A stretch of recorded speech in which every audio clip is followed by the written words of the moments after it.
Nous écoutons ce que l'apôtre Paul a écrit à son fils dans la foi, à Timothée, qui était pasteur à Éphèse. Nous sommes dans la deuxième épître de Paul à Timothée, au chapitre 2. Et je lis les versets 1 à 13.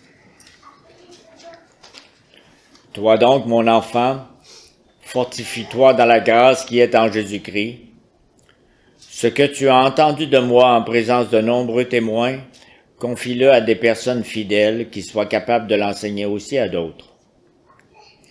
Souffre avec moi comme un bon soldat de Jésus-Christ. Aucun soldat en service ne s'embarrasse des affaires de la vie courante s'il veut plaire à celui qui l'a recruté. L'athlète n'est pas couronné s'il n'a pas lutté en respectant les règles. Le cultivateur qui travaille dur doit être le premier à récolter les fruits.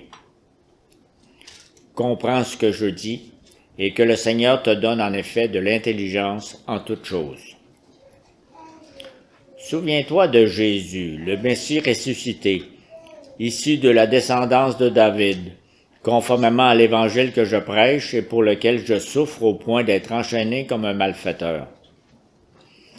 Mais la parole de Dieu n'est pas enchaînée.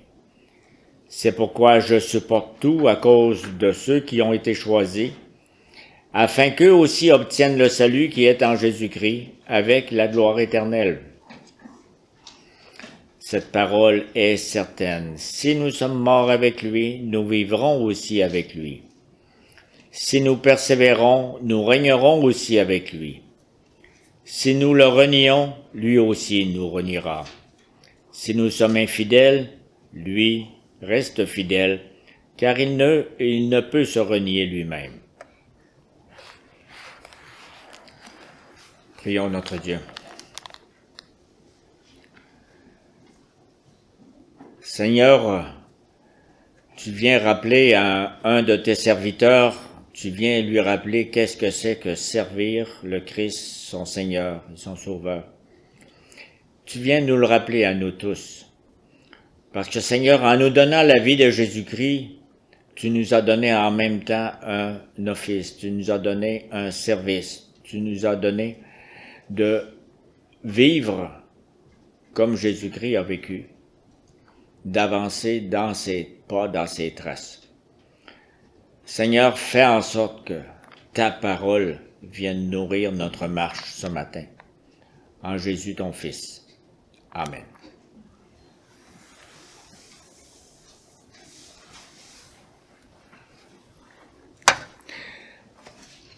Le titre qui a été donné à la prédication « Dieu préserve son Église », ça, on pourrait dire à la place, pendant 2000 ans, Dieu a préservé son Église par le moyen de fidèles serviteurs.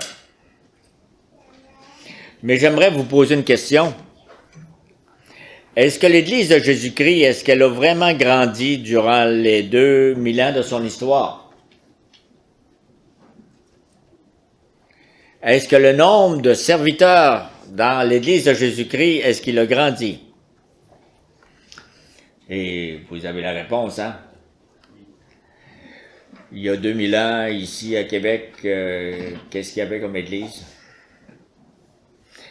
La réponse est un oui, puis un grand oui, un oui franc, un oui très clair. L'Église a grandi.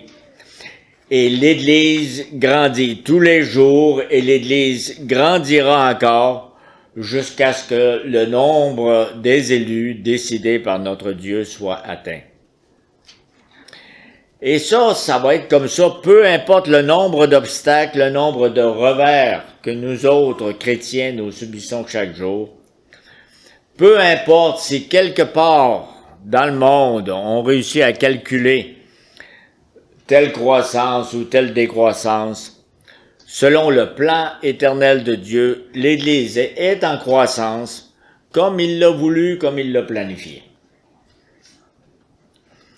Nous entendons juste des exemples qu'on a dans les médias. Nous entendons dire, par exemple, qu'aujourd'hui, en Afghanistan, en Iran, en Ukraine même, qui sont dans les nouvelles, l'Église est en pleine expansion. Dans tous ces endroits-là où on appelait Ça, la guerre, on l'appelle encore. Nous recevons la confirmation de cette expansion dans les reportages, dans les statistiques, dans les comptes rendus missionnaires. Mais bien mieux que tous ces médias-là, la parole de Dieu elle-même nous en donne l'assurance. On n'a pas besoin de regarder les nouvelles ou d'ouvrir notre téléphone. On a juste besoin d'écouter la parole. Comme ce que nous venons de lire au verset 13. Jésus-Christ reste fidèle, il ne peut pas se renier lui-même. Il reste fidèle. C'est la nouvelle que vous pouvez redire demain et après-demain. Cette fidélité signifie qu'il continue de prendre soin de l'Église, qui est son corps, et de faire croître son corps. Parce que, par définition, Jésus-Christ ne peut pas renier son corps. Il ne peut plus dire « Ma parole ne sert à rien, j'oublie mon corps ». Chaque fois qu'un membre croyant de l'Église meurt sur la terre, on ne doit pas penser qu'il y en a un de moins. Au contraire, la mort dans la foi montre toujours que le nombre des élus est devenu plus grand, approchant le nombre total de ceux qui sont sauvés. Oui, nous le savons et nous le répétons, la mort des croyants est la preuve que l'Église est en croissance. Et dans ce sens, la mort de croyants qui nous sont proches, peut-être même la mort de certains membres de notre famille, prend alors une signification nouvelle, même au milieu de notre deuil. Ça n'enlève pas le deuil, mais au milieu de notre deuil, il y a un sens plus grand que notre manque. Après avoir dit ça, le texte de Paul à Timothée, sur lequel nous méditons, nous appelle, nous les membres du corps, nous appelle non pas à laisser aller, mais bien plutôt à la persévérance. Il nous appelle au service et même à la mort avec Christ, afin que nous puissions ensuite vivre avec lui. Si nous regardons en arrière et observons les 2000 ans d'histoire de l'Église, alors on peut que sentir l'impact des paroles de Paul à Timothée. Et il écrit au verset 2 à Timothée, « Ce que tu as entendu de moi en présence de beaucoup de témoins, confie-le à des hommes fidèles qui soient capables de l'enseigner aussi à d'autres. » Oui, pendant 2000 ans, le Seigneur a préservé son Église au moyen de fidèles serviteurs. Il a été fidèle et reste fidèle, il ne peut pas se renier. Il y a une chaîne ininterrompue de fidèles serviteurs à travers les siècles. J'aimerais bien pouvoir tracer une chaîne ici, là, d'un serviteur à l'autre, serviteur à l'autre, serviteur. Vous voyez les maillons qui font une chaîne qui s'étire. C'est par le moyen de ces serviteurs-là et de leur témoignage que notre Seigneur Jésus-Christ a démontré et démontre encore sa fidélité. On dit, Seigneur est fidèle, comment? On l'a ici. Et qu'est-ce qui fait grandir l'Église? Quand Paul a écrit à Timothée, lui, Paul, il ne savait certainement pas que cette chaîne qui avait commencé commence à dire aux autres ce que tu as entendu de d'autres, consistant à confier un enseignement à des hommes fidèles, cette chaîne-là s'allongerait sur 2000 ans. Paul avait aucune idée de ça, de la longueur de la chaîne. Mais avec d'autres croyants, il pouvait chanter ce chant qu'on a ici dans notre texte, ce chant de l'Église primitive qu'on trouve au verset 11, 12 et 13. Ce chant-là qui se termine par ces mots extraordinaires, « Lui reste fidèle, car il ne peut se renier lui-même. » Il y a beaucoup dans les lettres de Paul, justement, des extraits des choses qui étaient dans son chant, dans sa tête, et que les croyants chantaient à ce moment-là. Lui reste fidèle. Probablement que ça existe aussi pour vous. Ce que nous chantons ce matin va résonner en vous levant demain matin. Aujourd'hui, nous aussi, nous pouvons chanter cet hymne, lui reste fidèle, car nous sommes témoins que dans le passé, les serviteurs fidèles nous ont transmis l'évangile de Jésus-Christ. Et nous voyons aujourd'hui se lever de nouveaux serviteurs qui ont été appelés à un service comparable. Et bien de ces personnes qui sont mortes aujourd'hui, qui étaient en service, mais nous savons que ces personnes-là, parce qu'ils sont morts avec lui, ils vivront aussi avec lui, selon le verset 11. Ainsi donc, Paul ne pouvait pas connaître ce que 2000 ans d'histoire de l'Église apporterait. Mais nous autres aujourd'hui, quand nous lisons la lettre de Paul au jeune Timothée, cette lettre écrite en prison, peu avant que Paul soit exécuté sur ordre de l'empereur romain, nous voyons bien que ces paroles qu'il a données, c'est des paroles inspirées. Ces paroles sont une prophétie qui nous est directement adressée aujourd'hui. C'est pourquoi nous pouvons également appliquer à notre situation présente un autre passage de la Bible que je prends dans l'Épître aux Hébreux, chapitre 13. « Souvenez-vous de vos conducteurs qui vous ont annoncé la parole de Dieu. Considérez l'issue de leur vie et imitez leur foi. » Pourtant, si Paul ne pouvait pas lire ou déchiffrer notre histoire actuelle en 2022, il savait quelque chose, Paul, à propos de la fin des temps. Et l'image qu'il en dessine un petit peu plus loin dans sa lettre à Timothée, c'est vraiment pas reluisant. C'est ce que je lis au chapitre 3 de la deuxième lettre, les premiers versets. Chapitre 3, les versets 1 à 5. « Sache que dans les derniers jours, il y aura des temps difficiles, car les hommes seront égoïstes, amis de l'argent, vantards, orgueilleux, blasphémateurs, rebelles à leurs parents, ingrats, impies, insensibles, implacables, calomniateurs, violents, cruels, ennemis du bien, traîtres, emportés, aveuglés par l'orgueil, amis du plaisir plutôt que de Dieu. Ils auront l'apparence de la piété, mais renieront ce qui en fait la force. »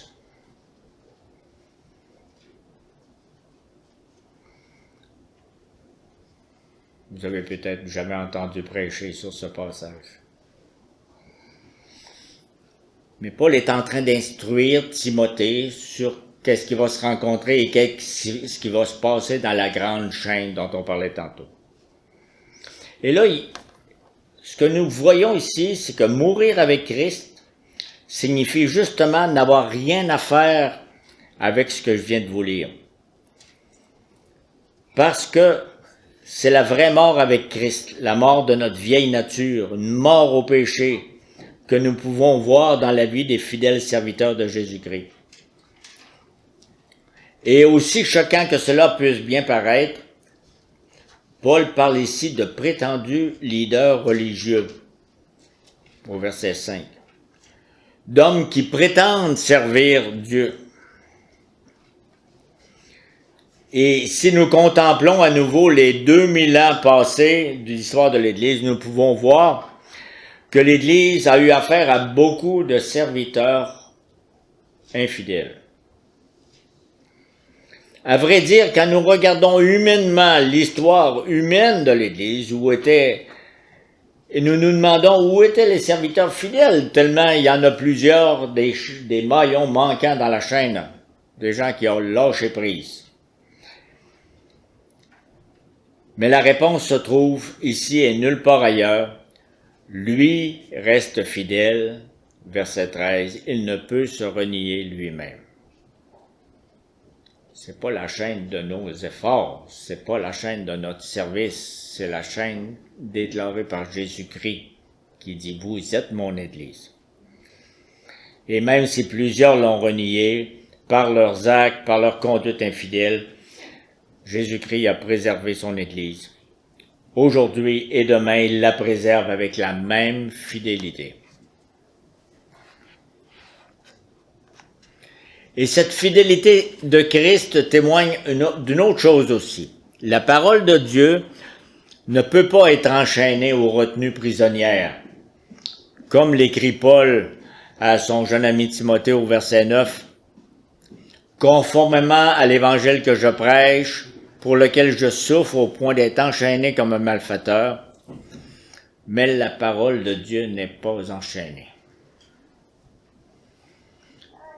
Paul ne parlait pas ici de manière figurée lorsqu'il mentionnait ces chaînes, parce qu'il était attaché au mur de sa prison. Il était littéralement enchaîné. J'aurais voulu emmener pour les jeunes un peu un support visuel et ça aurait été une chaîne. La chaîne de l'histoire de l'Église entre tous les serviteurs fidèles et la chaîne qui retenait Paul au mur de sa prison. Mais à travers un tel serviteur fidèle, Dieu a préservé son Église. Et comment Paul a-t-il été fidèle, enchaîné comme il était? Il l'a été en proclamant sans cesse la parole de Dieu et en vivant sa foi de manière exemplaire. Nous voyons donc que la préservation de l'Église et la proclamation de la parole de Dieu sont une et même chose. Les deux ne sont pas séparés l'une de l'autre. C'est la parole qui fait l'avenir de l'Église, qui a fait le passé et qui fait le présent. Et nous l'avons vu un peu pour ceux qui ont écouté ce qui était dit dans l'Épître aux Colossiens la semaine dernière, parce que Paul était aussi en prison, probablement dans la même prison pour parler aux Colossiens. Et il réunissait dans sa lettre toute une équipe d'une dizaine de personnes. Vous vous rappelez, ceux-là qui vont être les facteurs, ceux-là qui vont recevoir l'Église dans leur maison, et d'autres, toute cette série de serviteurs il était comme chef d'équipe, tout en étant enchaîné dans son mur de prison.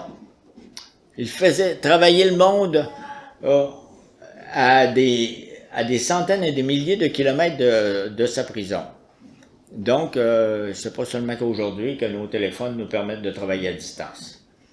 L'apôtre Paul nous apprend que les chaînes n'enchaînent pas la parole. Fortifions les soldats. Quel est donc le plan de Dieu pour ses enfants aujourd'hui? Nous avons fait l'expérience de la fidélité de Jésus-Christ au cours des âges. Et c'est maintenant notre tâche de transmettre fidèlement à la génération suivante l'évangile de grâce du Seigneur Jésus-Christ. Nous sommes appelés à cette proclamation et à cet enseignement afin que, par notre proclamation, le Seigneur préserve son Église et la fasse grandir sur la terre. Nous devons nous comporter comme il a été dit dans les premiers versets à Timothée, nous comporter en soldats fidèles à leur commandant, Jésus-Christ, qui règne du haut des cieux à la droite du Père. Ça fait un peu drôle de raconter tout cela avec les scènes que vous avez peut-être vues cette semaine sur l'écran, ou les écrans, parce qu'on parle de soldats et de commandants. Mais c'était ça aussi dans le temps de Paul. Ça fait drôle, hein? Que l'Église a grandi en pleine situation de guerre, avec un gars attaché au mur de sa prison. Ça nous dit simplement le verset 13, Dieu est fidèle.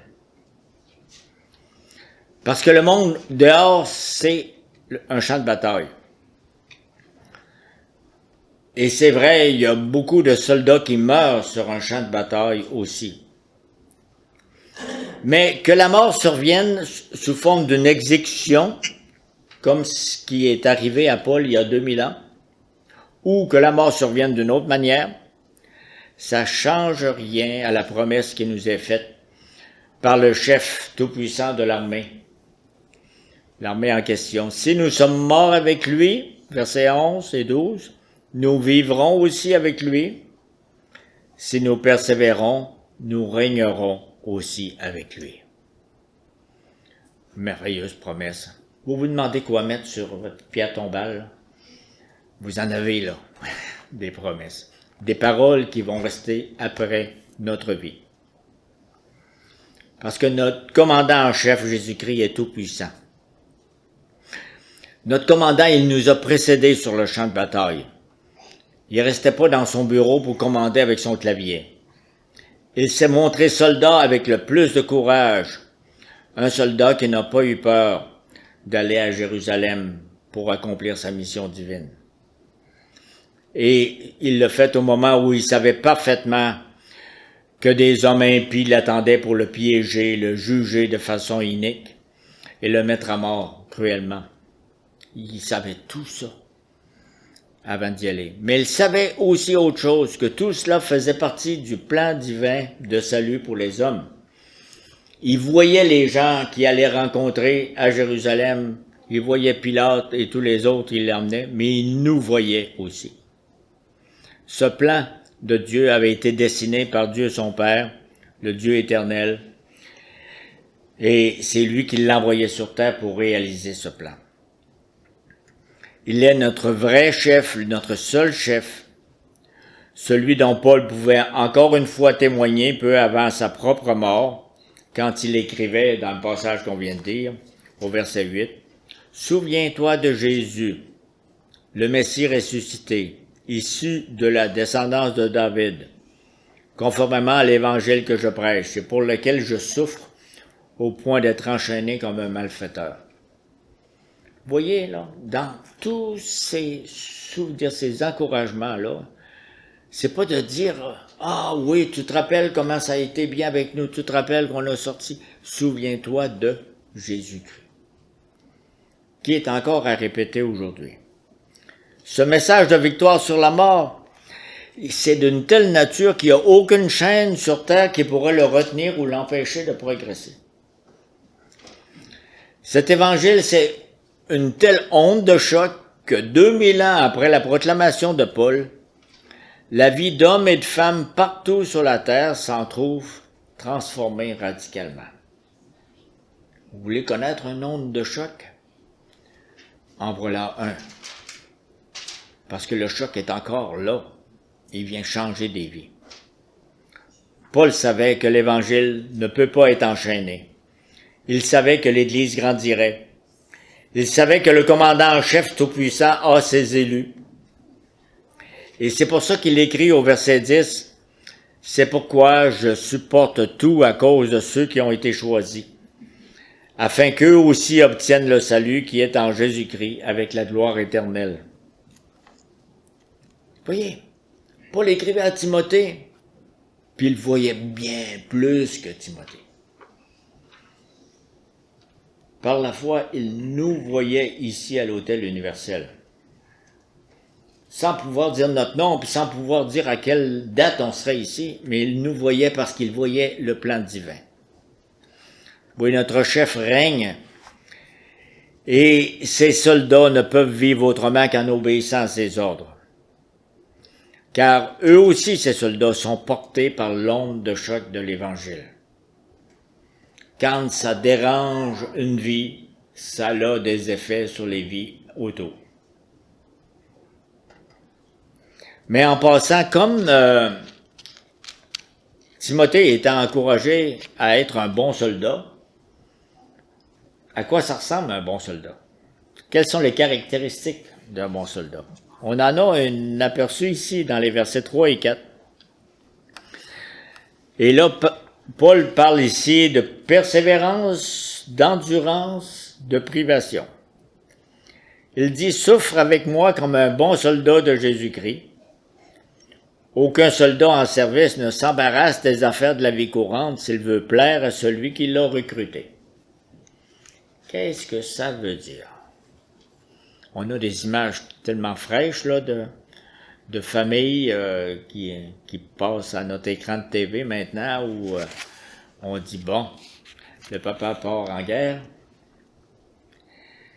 En effet, un bon soldat se concentre sur le champ de bataille et sur les ordres de son chef. Un bon soldat n'est pas paresseux. Un bon soldat ne fait pas la grasse matinée. Il ne se décourage pas facilement. Un bon soldat, surtout, regarde toujours du côté de la victoire. Vous l'entendez dans les nouvelles. Un soldat de Jésus-Christ sait que son chef a déjà remporté la victoire. C'est pourquoi il accepte les privations et porte sa part de tribulation. Parce qu'il se bat pour un vainqueur. Et voilà comment nous mourrons chaque jour avec Jésus-Christ, en supportant notre part de tribulation, qui sont des petites affaires en vue de la grande affaire qui est la victoire. Parce que le bon soldat de Jésus-Christ, il sait qu'il combat sous la bannière du Dieu vivant. Vous savez, comme un drapeau est important, on le voit encore aussi sur nos écrans, un drapeau est important dans les périodes de combat, dans les batailles. Il ne faut jamais perdre de vue notre drapeau, la bannière du Dieu vivant.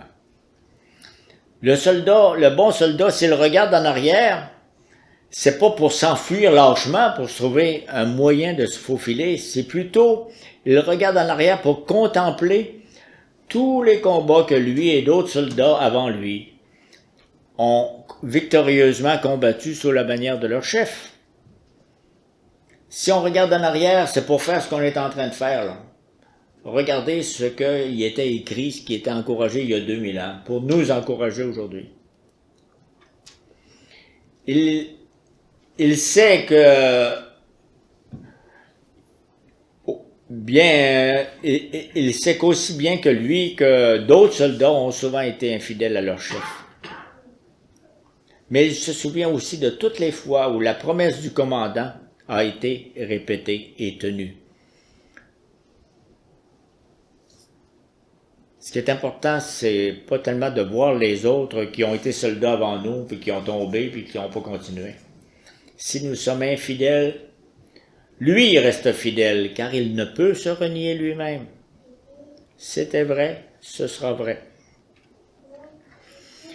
C'est pour ça qu'un soldat, un bon soldat, n'a pas peur de la mort. Et il chante ce chant de guerre si spécial, versets 11 et 12. Si nous sommes morts avec lui, nous vivrons aussi avec lui. Si nous persévérons, nous régnerons aussi avec lui. Régner, ça veut dire qu'avec Christ, nous serons les rois d'une nouvelle création dans laquelle le prince des ténèbres sera pour toujours enchaîné et où la mort ne sera plus. Aujourd'hui, la parole de Dieu ne peut être enchaînée. C'est plus fort que tout. Même si vous ou moi nous nous trouvons souvent en prison pour notre foi. Lorsque nous persévérons à proclamer la parole de Dieu, nous sommes en train de préparer des chaînes pour Satan, pour le jour où nous régnerons avec notre chef. Maintenant que l'Écriture sainte nous a une fois de plus témoigné de la grâce de notre Seigneur Jésus-Christ, qui demeure fidèle et qui préserve son Église aujourd'hui comme il l'a fait dans le passé, sur quelle exhortation est-ce qu'on peut terminer? Sur l'exhortation du verset 1. Sur ces mots adressés par Paul au jeune Timothée et que nous pouvons nous approprier. Cette exhortation, c'est « Toi donc, mon enfant, fortifie-toi dans la grâce qui est en Jésus-Christ. » Soyons forts, fortifions-nous dans la grâce qui est en Jésus-Christ. Il nous appelle au combat de la foi, il nous appelle à la persévérance, il nous appelle à la proclamation de l'Évangile. Il vous appelle à transmettre ce que vous avez entendu proclamer à des hommes fidèles, capables de l'enseigner à leur tour à d'autres. Il fait de vous des ouvriers avec lui de la préservation de son Église sur terre. S'il y a une chaîne dont on pourra parler dans les années futures, c'est qu'il vous aura établi comme maillon de cette chaîne, comme serviteur fidèle. Ce que vous avez entendu, vous le répétez à un autre. Voici un nouveau maillon. C'est assez spécial que cette chaîne, si longue, si infinie, qui commence dans l'éternité et se termine dans l'éternité, se fait avec des vies humaines si fragiles, si simples que les nôtres. La grandeur du mystère de Jésus-Christ pour son Église, Dieu est fidèle, il préserve. Ça veut dire pratiquement qu'il est important pour les communautés chrétiennes d'aider de jeunes gens motivés et qui sentent en eux cette vocation, afin qu'ils puissent être formés pour ce service que Timothée faisait. Mais nous tous, nous prenons part à cette proclamation, parce que au moyen de du témoignage de notre vie personnelle, de notre vie familiale, de notre vie professionnelle, ce témoignage est aussi visible dans l'amour que les croyants se portent les uns pour les autres, que nous espérons bien pouvoir manifester un peu plus à partir de maintenant. Nous sommes appelés à vivre avec Christ. Mais pour cela, il nous faut être morts avec lui. Nous sommes appelés à régner avec Christ, mais pour cela, il nous faut avoir persévéré dans la foi. Si les privations et les épreuves vous font douter ou d'abandonner au milieu de la tentation, rappelez-vous bien, au moins, une phrase dans ce texte. Lui demeure fidèle, car il ne peut se renier lui-même. Amen.